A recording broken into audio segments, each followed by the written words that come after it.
Hey, deep divers, welcome back. Today, we're going to be taking a deep dive into the finances of Donald Trump's presidential campaign. So get ready for some serious eyebrow-raising figures. Things are about to get interesting.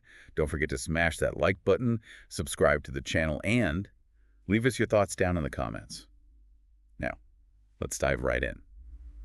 You wanted to know more about how campaigns are funded? Well, grab your calculators, because we're about to uncover some shocking revelations about how money flows, or maybe gushes, in the world of high-stakes politics. What's captivating here is the story of LaCivita, Trump's campaign chief. This isn't some rookie we're talking about. He's a seasoned political operative with years of experience. Right, and that's what makes this next bit so mind-blowing. The Daily Beast is reporting that LaCivita has earned a whopping $22 million and counting from Trump's campaign in just 2 years. Whoa, for some context.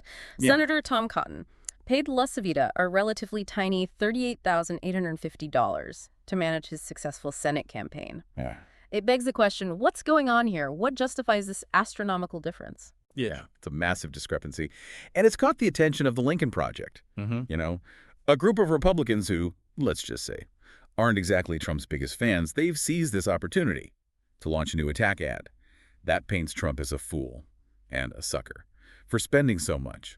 They even go as far as comparing LaCivita's earnings to what he made managing Cotton's successful campaign. To understand their strategy, it's important to know that the Lincoln Project is known for its sharp and often provocative ads aimed at undermining Trump. They're using this financial revelation to portray Trump as someone who's out of touch and easily manipulated. Yeah, and they're not pulling any punches in the ad. They directly call out this enormous fee, really driving home the point that Trump, who prides himself on his business savvy, might be getting played. Now, LaCivita isn't taking these accusations lying down. He claims that. Most of his earnings come from commissions on ad spending and voter outreach, which, as you can imagine, CB, are significant expenses in any major campaign. That's standard practice. But even so, the amount he's making is raising eyebrows. It's reminiscent of Brad Parscale, another former Trump campaign manager, who faced scrutiny for his lavish spending during the 2020 campaign. That's a crucial point you bring up. It seems there's a recurring pattern of big money swirling around Trump campaigns. Yeah.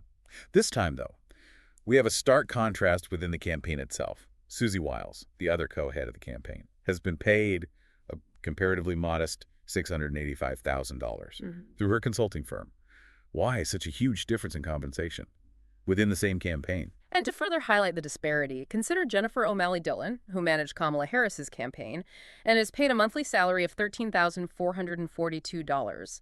These figures really put LaCivita's compensation into a whole new light. It's certainly a head-scratcher, and let's not forget the loaded language being used here. Specifically, the word sucker. It's a term loaded with negative connotations, especially when you consider past controversies, where Trump allegedly used similar language to disparage military veterans. Absolutely. The Lincoln Project's choice of that specific word in their attack ad is strategic and calculated. They're tapping into existing narratives and aiming to stir controversy.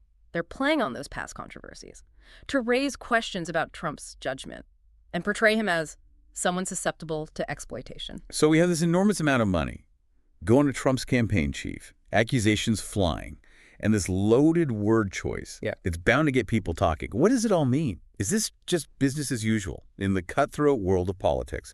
Or is there something more to this story? Well, it raises some crucial questions about the financial transparency and accountability of political campaigns. Should there be more oversight? What mechanisms are in place to ensure that funds are being used responsibly and ethically? It also makes you think about the power dynamics within a campaign.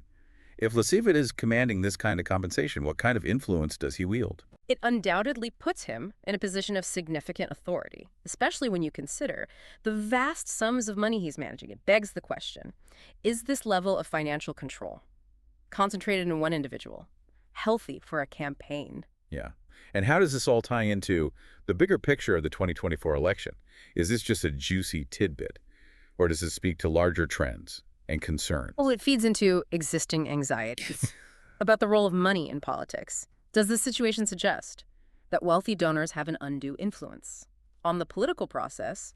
Are we seeing a system where those with the deepest pockets have an unfair advantage? It certainly plays into the narrative that Trump is easily manipulated or taken advantage of, a theme his opponents have consistently tried to leverage. This entire situation provides them with more ammunition to bolster that image. The Lincoln Project ad, as a prime example of that strategy in action. They're capitalizing on this financial revelation to paint a very specific picture of Trump to the electorate.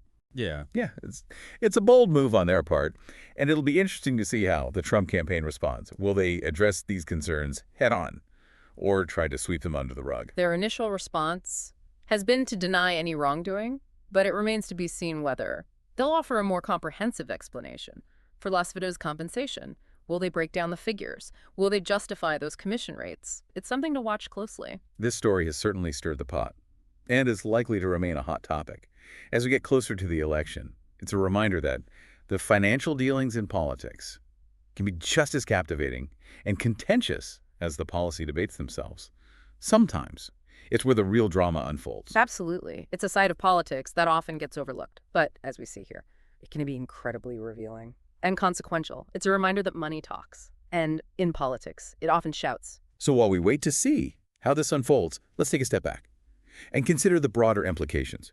We see campaigns spending astronomical sums, campaign managers earning eye-watering salaries. Yeah. Does this system truly serve the interests of the voters? Is this the kind of political landscape we want? That's the million-dollar question, isn't it? Ideally, campaigns should focus on presenting the best ideas and candidates to the public. But when money plays such a dominant role, it's difficult not to wonder if those with the deepest pockets have an unfair advantage. Does money end up drowning out the voices of everyday citizens? Yeah, it definitely raises concerns. Or whether the playing field is truly level. Is this a fair fight? Or are the scales tipped in favor of those who can outspend their opponents? Makes you think about how we can ensure that elections are decided based on the merits of the candidates and their policies, not on who can shell out the most cash.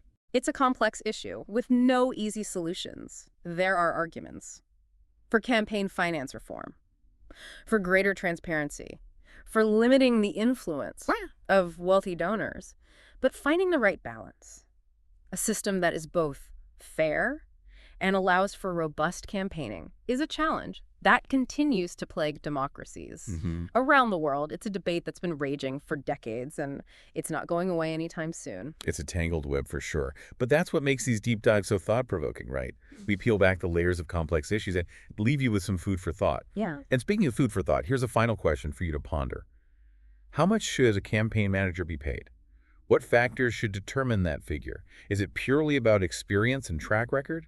Or should there be limits to prevent potential conflicts of interest? It's a question worth considering. After all, we're talking about the very heart of our democracy, how we choose the people who represent us, and the way money flows through that system has a huge impact on the outcome. Exactly. So as you head to the polls this election season, remember what we've uncovered today.